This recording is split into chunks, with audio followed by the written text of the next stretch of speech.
Aleluia. Estou muito feliz com a sua presença.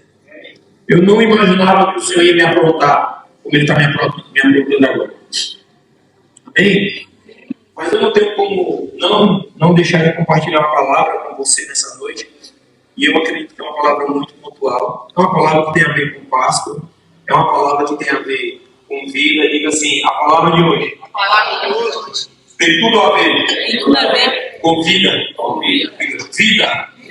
Sangue. Amém?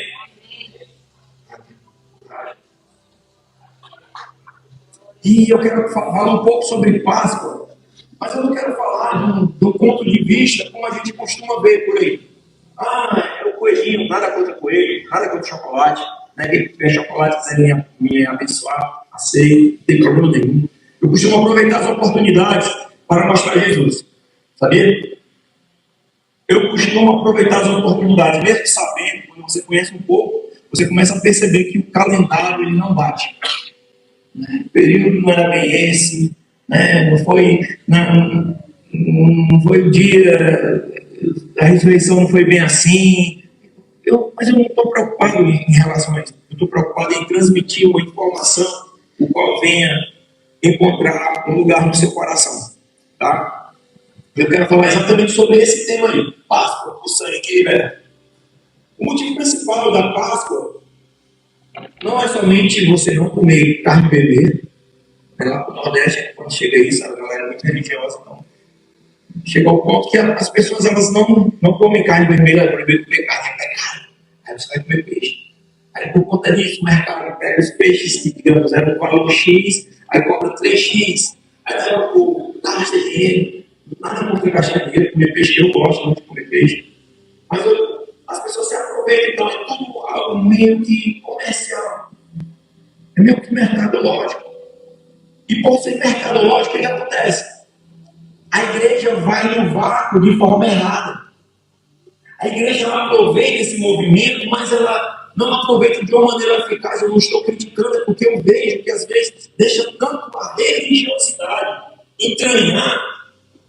O que acontece? Você perde, esquece e deixa de lado o verdadeiro significado. E a Páscoa, para você entender um pouco, ela não veio com a lei, ela veio bem antes da lei. A Páscoa ela tem um significado, e como aquele que todos sabem, o significado da palavra Páscoa é passagem. E esse movimento aconteceu em um tempo de libertação, em que o povo estava há 470 anos, escravo do Egito, envolvido por uma economia que roubava o que era dele.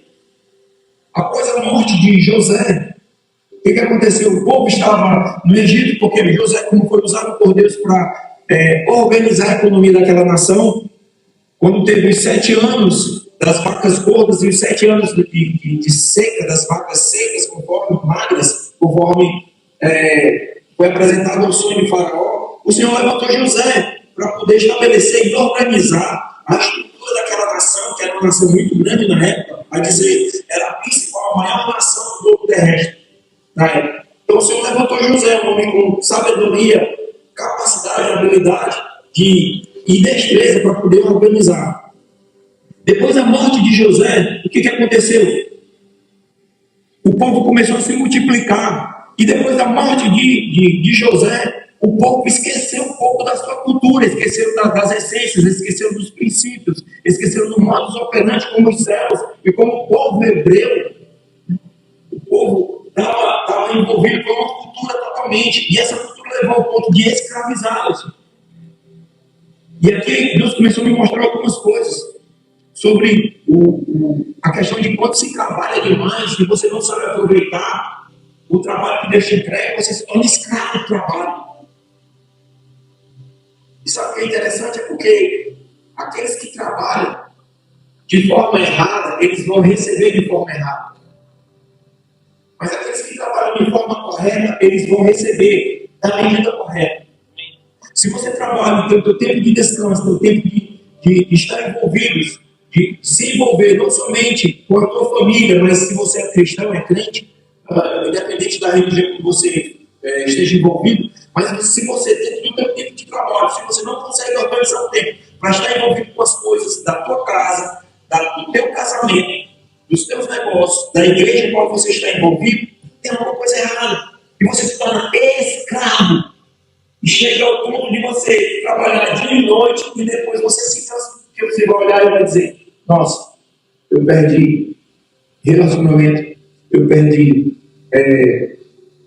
afiliação, eu perdi envolvimento com pessoas saudáveis. Por quê? Porque está tão inserido, tão impregnado na cabeça a questão do trabalho, porque você acha que o trabalho é a saída. Não. A saída é Jesus. A saída é Cristo. O trabalho é só, diga comigo, o meu trabalho é uma bela ferramenta que Deus me deu.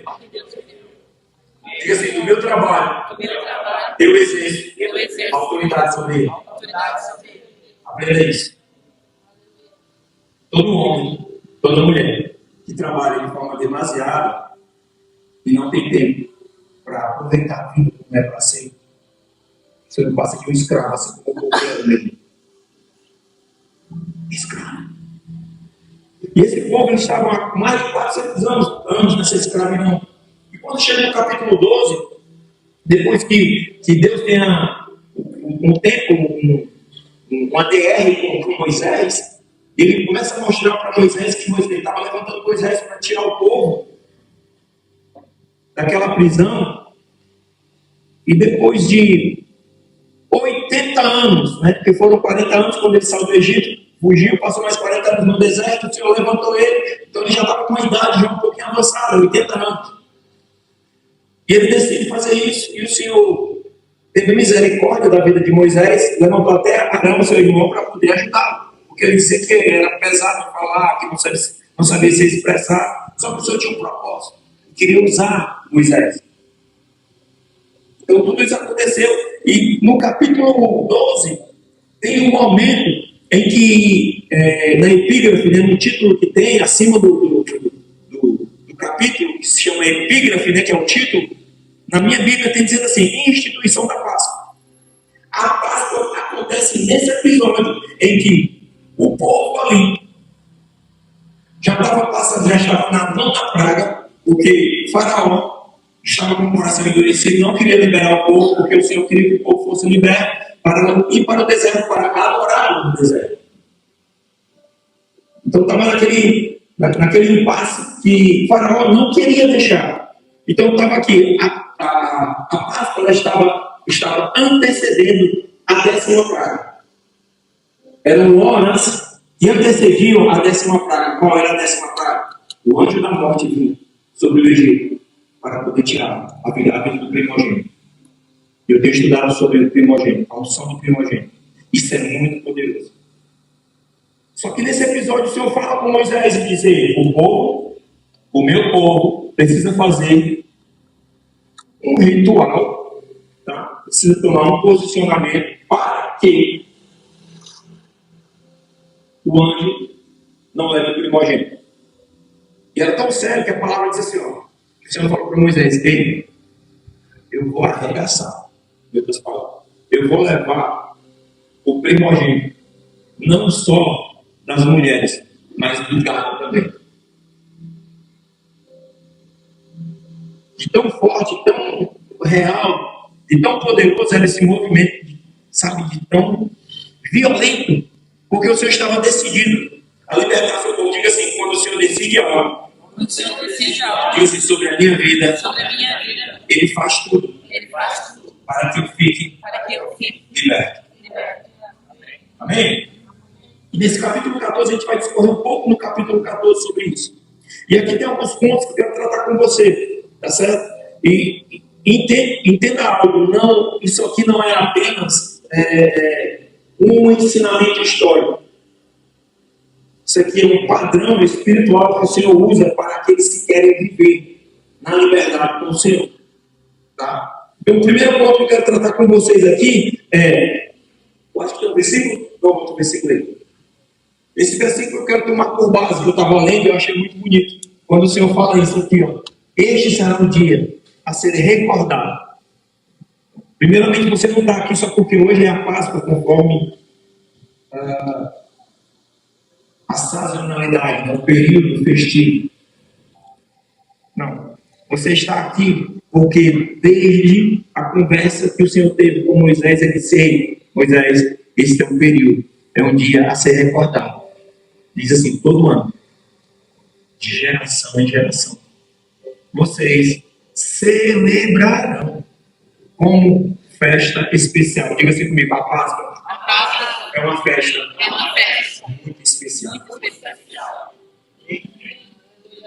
Continuando o texto, diz assim: para o Senhor, essa é uma lei permanente. Quando a gente começa a analisar, a gente começa a entender algumas coisas. Eu quero que vocês venham comigo nessa linha de raciocínio, que está no próximo slide, que diz assim: a origem, a Páscoa nada mais é, diga assim comigo, a Páscoa sinaliza a origem de um novo tempo para a minha vida. Amém? No versículo 2 do capítulo 12, ele fala: estes vos serão os princípios dos meses, segundo o calendário judaico. Esse hoje, de acordo com a data, é aí que começa o calendário religioso judaico. Em Israel ele tem dois calendários. Tem o religioso e tem o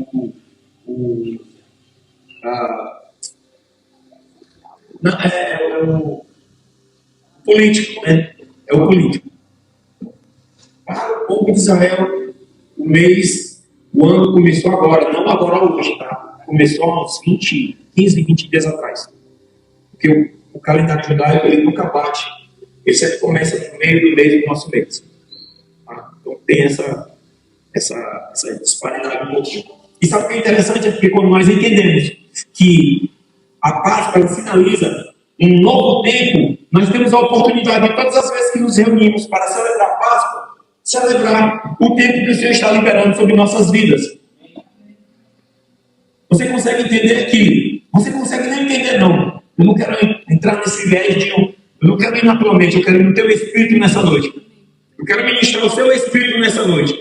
Agora, para você entender o meu espírito, você precisa exercitar a tua fé em um novo nível. Você não pode somente olhar as coisas e ter uma fé lógica.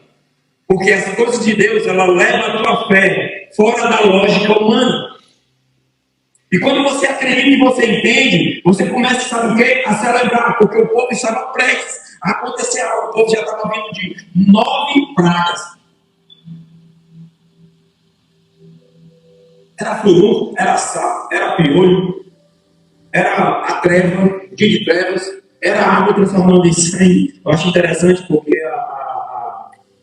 a tua filha, né, a Helena, foi ela, eu não lembro quem foi, que estava dizendo assim, estava contando um pouco da história e disse assim, lá, naquela época, os homens não podiam nem tomar água, nem lavar as mãos, porque quando abria, olha só que cara da criança, quando abria a torneira, com a maneta, quando abria a torneira, saía sangue verde de água. A mente da criança, porque ela não está preocupada se é verdade ou não, porque ela acredita que é verdade. E ela começa a imaginar como é que seria o modus operandi naquela época. Ela está com tudo, a água se transformou em sangue, então. As pessoas não eram assim, não podia tomar banho, não podia tomar água, não podia lavar as mãos. Daí você tira, o povo estava vindo numa condição dessa. Foram 9 pragas. Eu não sei se vocês já passaram, tiveram experiências com pragas. Acredito que não. Mas praga, quando fala praga, é algo estarrecedor, é algo que tira tudo da condição natural. E eles estavam prestes a entrar na última praga, na 10ª, que era a pior de todas. Era que o anjo da morte ia tragar vidas. E sabe o que eu acho interessante? É porque o povo já estava celebrando. E existem algumas características do que tinha para fazer. E eu te aconselho, se você puder, você ler o capítulo 12 do livro de Êxodo, para você ver como é que era celebrada a Páscoa. Ele falava assim, ei, vocês têm que estar na casa de vocês. Vocês têm que ter um cordeiro. Se o cordeiro for grande demais para a família, você pega e dê uma parte. Vocês precisam estar juntos. Vocês precisam depois pegar um chumaço, um molho de betume, ou isopo, como eles usam em algumas versões. Vocês precisam pegar o sangue e passar nos umbrais. Porque a casa que não tiver o sangue aspergido nos umbrais, o anjo vai levar o primogênito. O povo acreditou e o povo fez. Nós estamos vivendo um tempo onde a igreja precisa acreditar, crer nos movimentos que os céus estão liberando. Nós precisamos entender. Eu acho mesmo que está escrito em 2 Coríntios, capítulo 5, 17, eu não coloquei aí. Não sei se está aí. Coloquei. Não, 5, 17 aí. Logo, todo aquele que está em Cristo se tornou uma nova criação. A velha criatura acabou e uma nova vida teve início.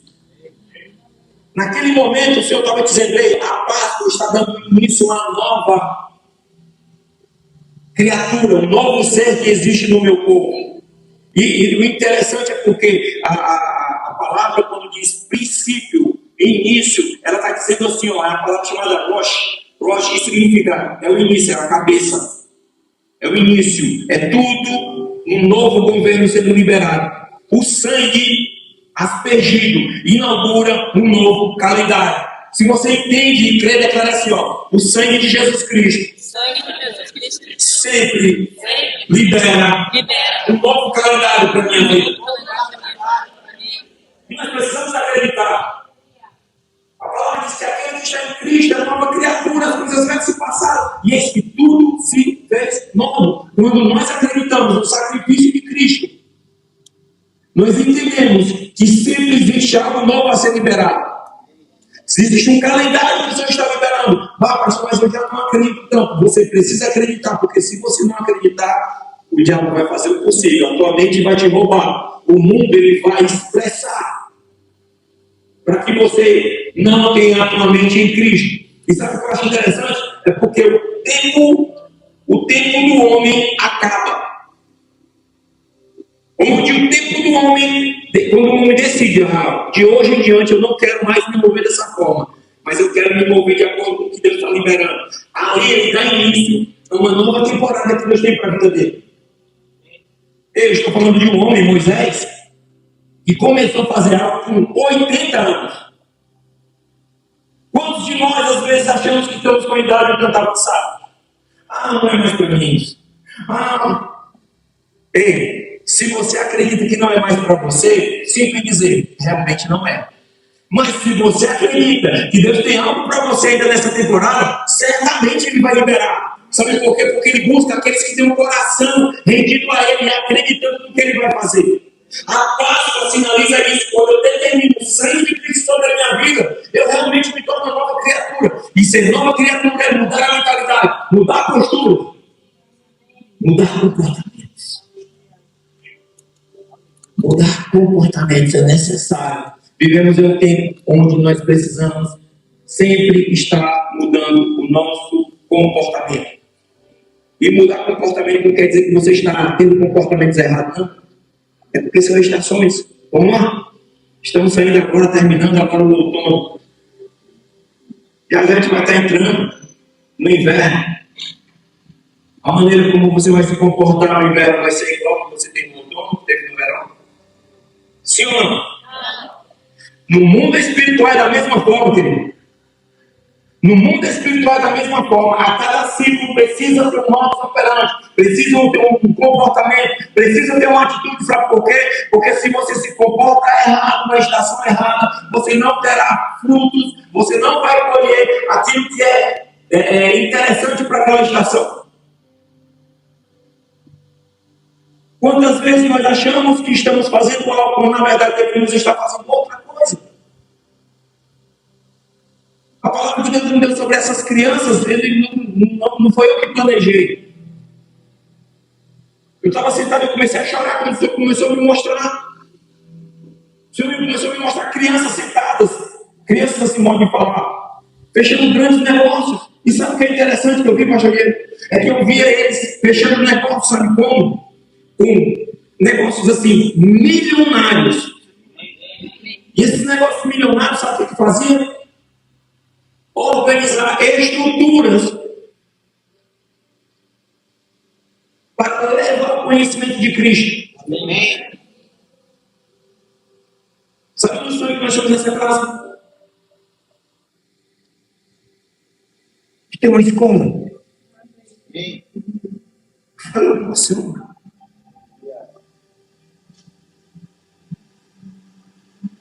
Eu não trabalho mais para mim. Você não vai trabalhar mais para você. Porque se você trabalha para você, você vai ser o mais infeliz dos seres humanos na Terra. Eu aprendo com Jesus, ele não se deu por mim, ele se deu por nós. Ele não se deu por ele, porque ele já estava estabelecido na eternidade. Ele olhou e disse: tem um povo que precisa do meu sangue para que eles sejam libertos. E eu sempre digo, eu sou o primeiro da fila, obrigado porque o teu sangue me deu a oportunidade de ser livre. A única maneira que nós verdadeiramente nos tornamos livres é através do sangue dele. Não existe outra forma.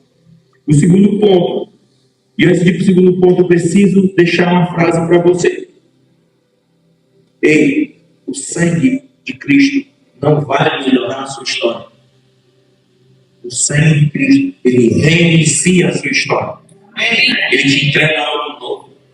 Às vezes nós queremos o sangue de Cristo só para melhorar. Ei, não faz isso não. E todas as vezes que eu clamo o sangue de Cristo sobre algo na minha vida, ele não vai vir somente, o sangue de Jesus Cristo tem poder. O sangue de Jesus Cristo tem poder. Diga assim, o sangue de Jesus Cristo tem poder para fazer infinitamente mais, além daquilo que eu posso imaginar. Não adianta você clamar o sangue de Cristo só para ter uma boa reserva financeira. Não adianta você clamar o sangue de Cristo só para expulsar um demônio. Não. O sangue de Cristo vai fazer muito mais do que isso. Mas para fazer, você precisa exercitar a sua fé. Sabe por quê? E está no segundo ponto. Porque ele é o Cordeiro perfeito. Ele é o Cordeiro perfeito. No versículo 5 do capítulo 12 de Êxodo fala isso. Ele pede, o Senhor pede, eu quero um Cordeiro perfeito. Olha que lindo, que fala em 1 Pedro 1,19, que diz assim, que é um Cordeiro sem defeito, que diz assim, mas com o sangue precioso de Cristo, o Cordeiro de Deus, sem pecado nem mancha. Eu acho lindo esse texto, sabe por quê? Porque quando eu olho para Cristo, eu não posso olhar os meus erros, os meus pecados, as minhas limitações. Porque se eu olho para Ele, vendo as minhas limitações, eu não estou vendo Ele puro. Eu não estou vendo Ele sem mancha. E Ele é o Cordeiro limpo. É o Cordeiro perfeito. O Cordeiro de Deus que tira o pecado do mundo. Deus não aceita qualquer sacrifício, querido. Deus não aceita qualquer sacrifício. A primeira coisa que nós devemos entender, se você entende que é o tempo de você fazer um sacrifício, faça o sacrifício. Diga assim, sacrifício. Que agrade a Deus. O sacrifício não tem que te agradar. O sacrifício não tem que deixar o teu ego. O sacrifício você não tem que você se orgulhar. Não. Todo sacrifício. Eu quero conhecer alguém que fez um sacrifício grande na vida e no início achou legal. Me dê exemplo aí. Jesus, acha que ele... Jesus, ele chegou para o pai e disse, pai, se possível, afasta de mim, tira de mim esse cálice. Eu não estou falando de um homem, de uma mulher como eu e você, não. Estou falando de alguém, o Filho de Deus, que se encarnou para poder remir. Teve uma hora que ele viu um negócio tão, uma coisa tão brava, uma coisa tão preta, que disse assim, afasta de mim esse cálice. Mas no mesmo momento ele disse, não, isso ainda é da tua vontade. Sacrifício, quando você quer romper, eu falei nisso quinta-feira, quando você quer ir para um novo nível, é necessário sacrifício. E sacrifício não é do seu jeito, sacrifício é do jeito que ele quer. O sacrifício que Jesus tem para... Entenda algo, antes da cruz existir, Deus já falava. Esse episódio aqui, Deus já estava sinalizando a cruz. Não é, Deus já estava sinalizando a cruz. Quando Adão e Eva pecou, quando eles pisaram na bola, fizeram uma resbalada, que eles cozeram folhas de figo e figueira para poder fazer vestes. Quando o Senhor percebeu, depois que teve uma conversa, a palavra diz que o Senhor entregou peles para eles se vestirem. Vocês acham que essa pele era de quem? Essa pele sinalizava o quê? O sacrifício de Cristo desde a fundação dos tempos. Nós precisamos entender algo. Ei, você não está aqui somente para porque é mais um domingo de Páscoa. Não. É o domingo onde você precisa entender que Ele se deu por mim, por você. Ele se sacrificou e Ele celebrou. Sabe por quê? Porque Ele olhou e viu que o trabalho dele não foi em vão. Você pode dizer comigo o sacrifício de Cristo. Sacrifício de Cristo. A respeito da minha vida. A respeito da minha vida. Não foi em vão. Não foi em vão. E o terceiro ponto, fala algo muito interessante. Sangue não era para Deus. Sangue era para o povo.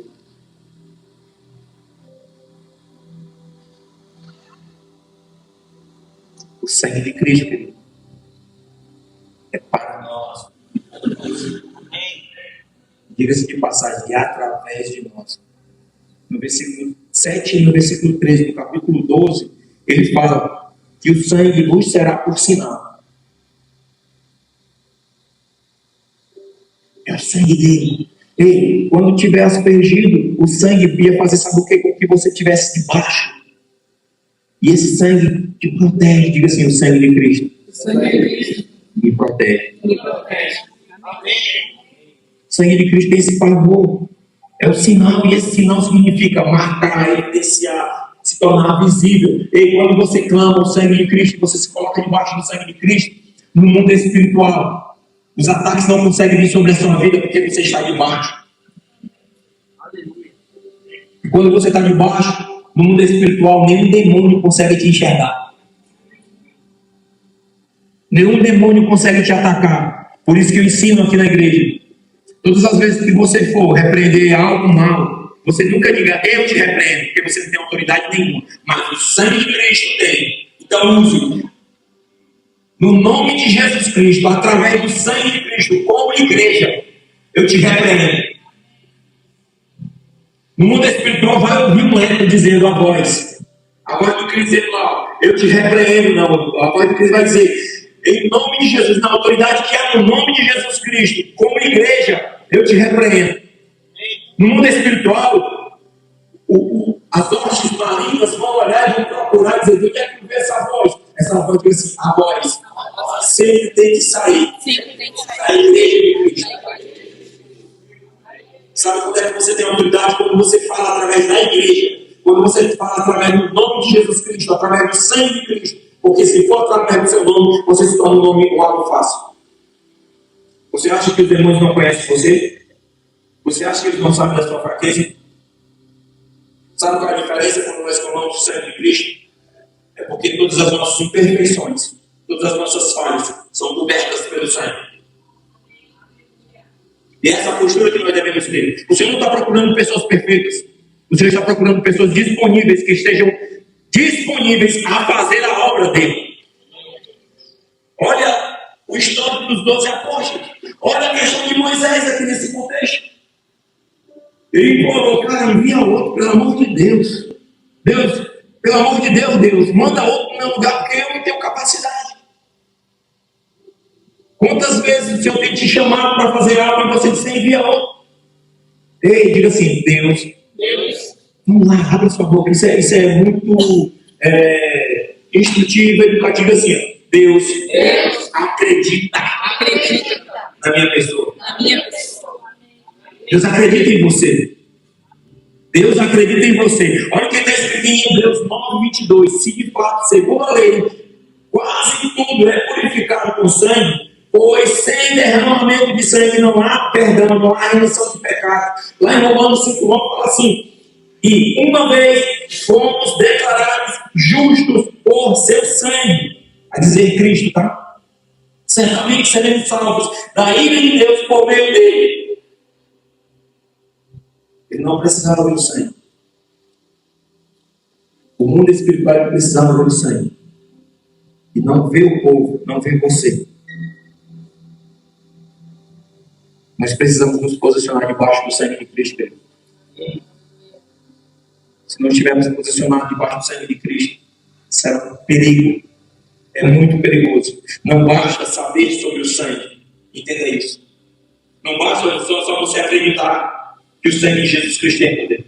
Não basta você só entender que esse sangue, ele redime pecado, ele cura, ele sara feridas. Você precisa, sabe o quê? Diga assim, eu preciso viver debaixo do sangue de Cristo. Faz diferença na vida de todas as pessoas. O sangue de Cristo. O sangue não funciona como conceito aqui. Você precisa entender. Ele funciona como uma cobertura, uma proteção. Quarto ponto. Sangue na porta.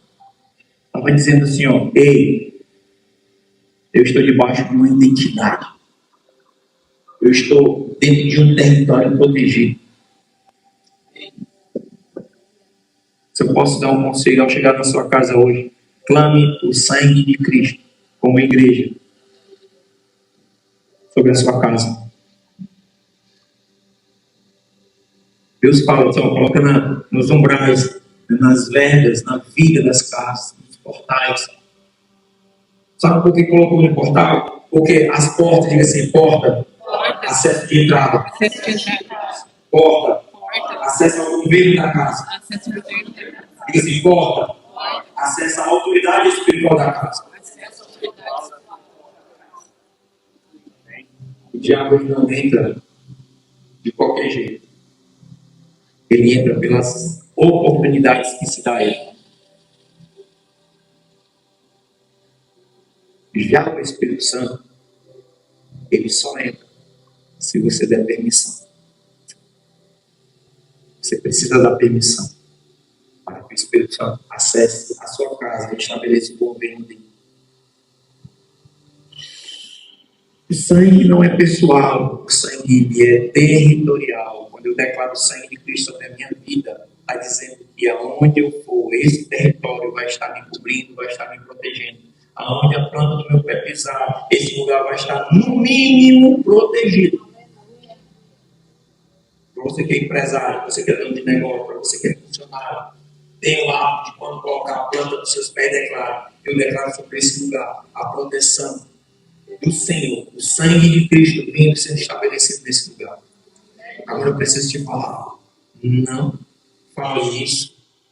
Primeiro, sem fé. Segundo, sem uma postura verdadeira de um homem e de uma mulher segundo o coração de Deus. Não faça. Porque você fala isso, sofrer retaliações. Sabe por quê? Eu aprendi algo esses dias. Eu estava lendo sobre Jó, eu tinha até conversado uns dias com o pastor Diego. Sobre Jó. A Bíblia diz que Jó era um homem íntegro, um homem justo.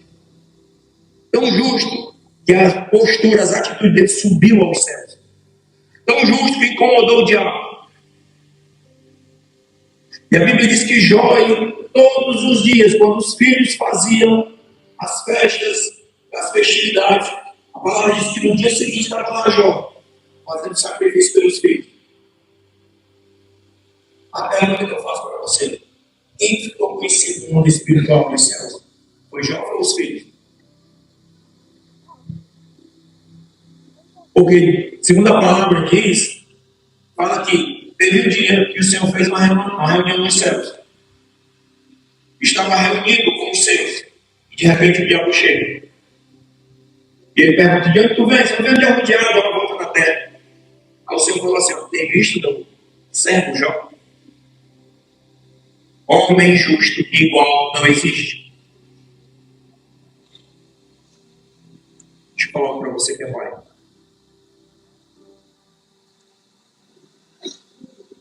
Sabe como o maior de Jó? Ele fez, mas não ensinou.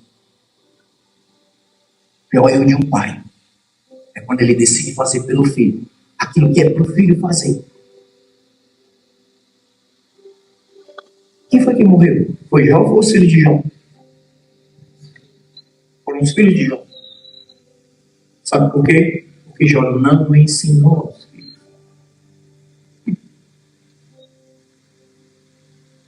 Para você estar debaixo do sangue, você precisa se comportar como tal. Quando eu digo se comportar, é ter a postura. Ter um modus operandi. Sabe por quê? Porque se você caminhar como tal, o mundo espiritual vai te respeitar. Ah, ele é assim, Jó é assim, porque também olha, tu não acerta espiritual sobre ele. Tu fez ele prosperar, de tudo. Aí, Deus confiava tanto em Jó que estava depois, vai, ele toca nos bens. Toca nos filhos, mas não toca nele. Na outra oportunidade, pode tocar nele, mas não na vida dele, não tira a vida dele. Você entende o nível que Deus confia no ser humano? Você não diga assim, eu sou uma obra perfeita de Deus. Diga assim, eu só preciso me enxergar como tal. Eu não estou falando aqui porque você agora vai. Não, quando você entende que você é uma obra perfeita de Deus, a primeira coisa que você faz é ter um modo comportamental diferente. Sabe por quê? Porque tem uma prestação de um dia, terá uma prestação de conta. Um dia vai vir uma prestação de conta. Como a gente fala sempre, né? O boleto vem. O boleto vai vir. E eu não estou falando aqui para botar terror, eu estou trazendo ensinamento. Sabe por quê? Porque quando você se posturar, você imagina. A palavra diz que não existia homem como ele na Mesopotâmia. Não existe. Já imaginou? Os céus olham assim, não existe homem como a Valdir em Três Coroas. Já parou para pensar nisso, Valdir? Para um pouco, você olha, estou dizendo bem ponto a ponto, para você agora, imagine o mundo espiritual olhando e tendo uma conversa, o diabo chegando para conversar com o próprio Deus, e ele olhar e dizer o seu nome, tem visto meu servo, não existe homem como ele, não existe homem posturado, justo, naquela cidade, naquela terra como ele. Isso é muito bonito quando você olha. E Jó era tão posturado que até a mulher disse, onde são esses meus irmãos, que ele não tem mais nada. Ele não fala com uma boca, sai daqui. E Deus foi tão bom com Jó, que a mulher foi uma das coisas que ele não deu. Uma nova, né? Permaneceu com a mesma. Os filhos foram novos. Mas o que tem a ver com Páscoa? Tem a ver que quando eu, como um homem, e eu declaro que o sangue de Cristo está sobre a minha vida, eu não vou mais pensar como o mundo pensa, eu não vou mais agir como o mundo age, eu não vou mais negociar como o mundo negocia, eu não vou mais tratar as pessoas que estão próximas de mim, eu já não vou tratar mais a minha esposa, eu já não vou tratar mais meus filhos, eu já não vou mais tratar a posteridade. Por quê? Porque o sangue de Cristo me lavou, e quando o sangue de Cristo lava, purifica, e quando purifica, transforma, e quando transforma, faz tudo novo. É tudo novo, digo comigo, é tudo novo. Romanos 8, eu acho lindo esse texto. Agora, portanto, já não há nenhuma condenação para os que estão em Cristo Jesus, porque as coisas velhas se passaram, e eis que tudo se fez novo. O sangue, quando é aspergido, quando você declara o sangue de Cristo sobre a sua vida, sobre todas as áreas da sua vida, você está dizendo, ei, tem algo novo sendo liberado para mim, e esse novo eu viverei, esse novo está disponível, esse novo eu quero, esse novo eu serei no Senhor. Uau! Sabe? E esse passar para o segundo da Páscoa é passar por cima, é saltar. O anjo da morte, as dificuldades vão vir, vão passar por cima, sabe por quê? Porque o sangue de Cristo você declara sobre a sua vida. O que te livra não é quem você é, entenda isso. O que te livra é o sangue que está sobre você. É esse sangue que nos livra, filho. E o sangue de Jesus Cristo nos purifica de todo. De todo mal, de toda mazela, de todo comportamento errado, de toda atitude, de toda forma de proceder. Entenda algo, querido. Eu acho lindo que está no próximo ponto, que é a questão de comer. Quando o Senhor diz assim, vocês vão sentar à mesa, Vocês vão celebrar a ceia, vocês vão pegar o cordeiro, vocês vão pegar o pão sem fermento, vocês vão pegar o vinho, vocês vão pegar as uvas, vocês vão ter esse momento e vocês vão comer. Essa atitude de comer aqui revela, sabe o que? Eu comigo? Comer. Revela intimidade. Quem você chama para a mesa da sua casa? É qualquer pessoa? Ou só com quem você quer ter intimidade ou com quem você já tem intimidade?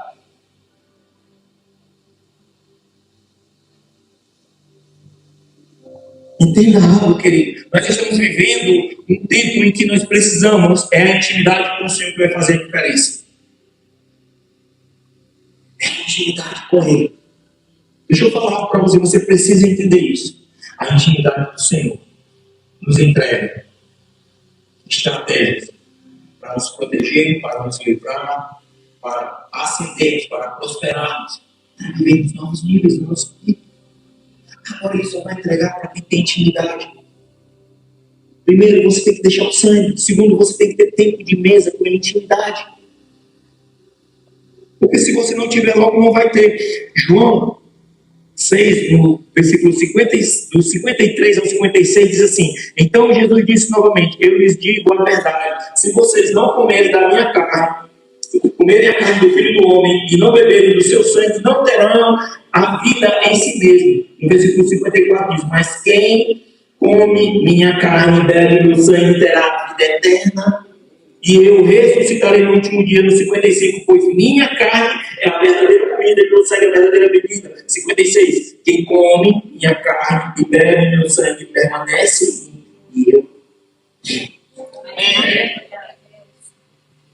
Você já imaginou Jesus permanecendo em você? Imagina a imagem. Jesus em você. Imagina. Ele falando contigo. Não, Maio, agora tu não pode mais agir assim, você tem que fazer assim. Não, Maio, a tua postura agora é outra. Você ouvindo a voz dele dizendo, uau, obrigado Jesus, porque você está me orientando, você está me redarguindo, você está me corrigindo. Sabe qual é o problema dos cristãos na igreja hoje? É não gostar de correção. Ei, deixa eu falar algo para você. Se você não gosta de correção, é porque você não está no nível de maturidade para viver aquilo que Deus tem para a sua vida. Aprenda isso. E não é querer dizer que agora vai ter correção por cima de correção. Se necessário, o Senhor vai te corrigir até que você esteja no nível de maturidade para você receber aquilo que você consegue gerir. O Senhor não vai te entregar aquilo que você ora se você não tiver a capacidade de gerir, de gerenciar. O Senhor só vai te entregar aquilo que você tem capacidade. Agora ele fica assim, capacidade. Se adquirir. Você querer ou não.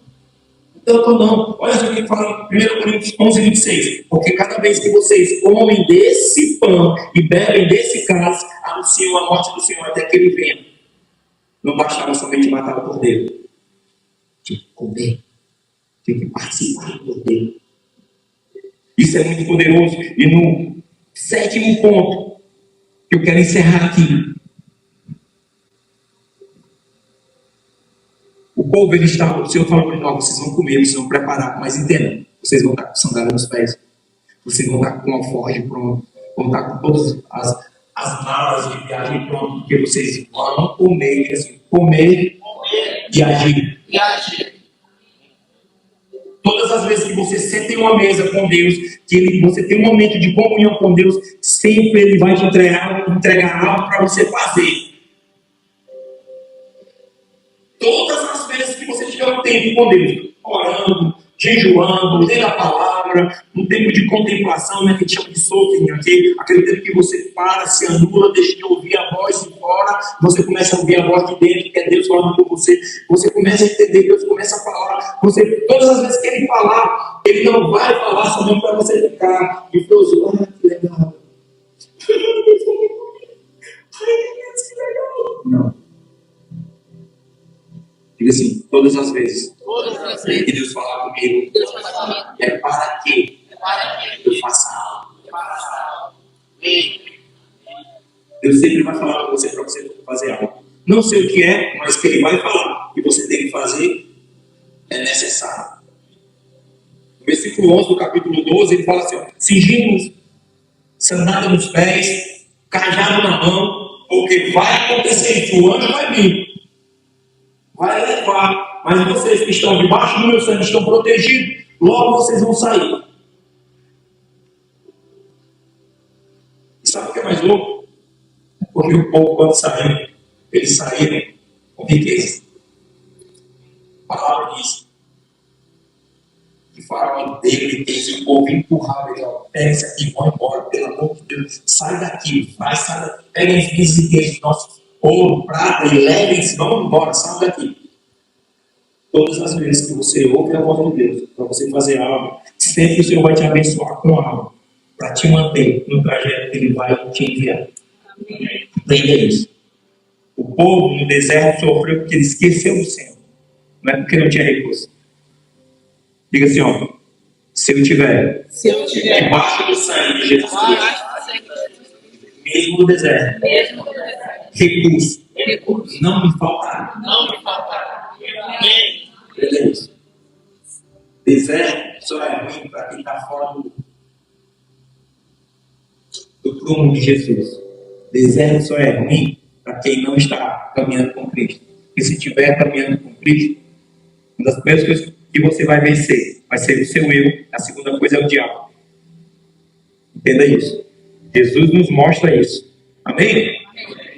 A Páscoa não é o fim da escravidão. A Páscoa é o início de uma bela jornada que Deus tem para seus filhos. Todo mundo acha que é o fim da escravidão. Não. É o início, diga assim, é o início. Sabe por que eu falo sorrindo? Porque eu sei que Deus me libertou. Eu sei que Deus me libertou. E se eu sou livre, por que eu vou ficar triste? Se eu estou passando por alguma dificuldade, eu vou ficar triste? Não. Eu sei que eu tenho filho. E eu sei que Ele é poderoso. Eu sei que Ele cuida de mim. Ah, você está passando no deserto. Eu vou. Ele me chamou para o deserto para orar. Não foi para reclamar, não. Não foi para murmurar, não. Diga assim, deserto. Não é local de murmuração. Diga assim, deserto. É local de adoração. Celebração. Coloca no último slide, por favor.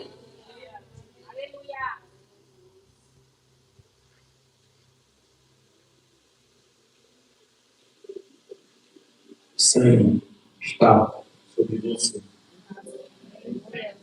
Eu vou dizer de novo, o sangue está sobre você. O que você precisa fazer é se posturar como aquele que está lá farto com o sangue. Aleluia. Pelo sangue, fomos redimidos, sim, pelo sangue da misericórdia. Isso é antigo, né? É old school. É old school. Vou nem pedir pro Rafa cantar, porque aí você me quebra. Ei, deixa eu falar, lá em Apocalipse, no capítulo 12, no versículo 11, diz assim: eles derrotaram pelo sangue do Cordeiro e pelo testemunho deles. Não amaram a própria vida, nem mesmo diante da morte. Ei, isso eu estou falando de Apocalipse. Só para você entender como o Apocalipse não é livro de trazer terror. É livro de celebração, é livro de esperança. Quando você começa a ler da maneira correta, você vai perceber. Diga assim, eu derrotarei. Vamos lá, vamos ficar em pé. Vamos ficar em pé. Declara assim comigo, eu derrotarei os meus inimigos através do sangue do Cordeiro. Diga assim, a dizer, Jesus Cristo, o Filho de Deus vivo, aquele que se deu em meu lugar. Diga assim, obrigado, Jesus. Diga, essa Páscoa eu celebro a vida, eu celebro a conquista, eu celebro a transformação, eu celebro a cura, eu celebro o milagre, eu celebro a restauração, eu celebro o amor de Cristo sobre mim, eu celebro, eu celebro, eu celebro, eu celebro, eu celebro, eu celebro,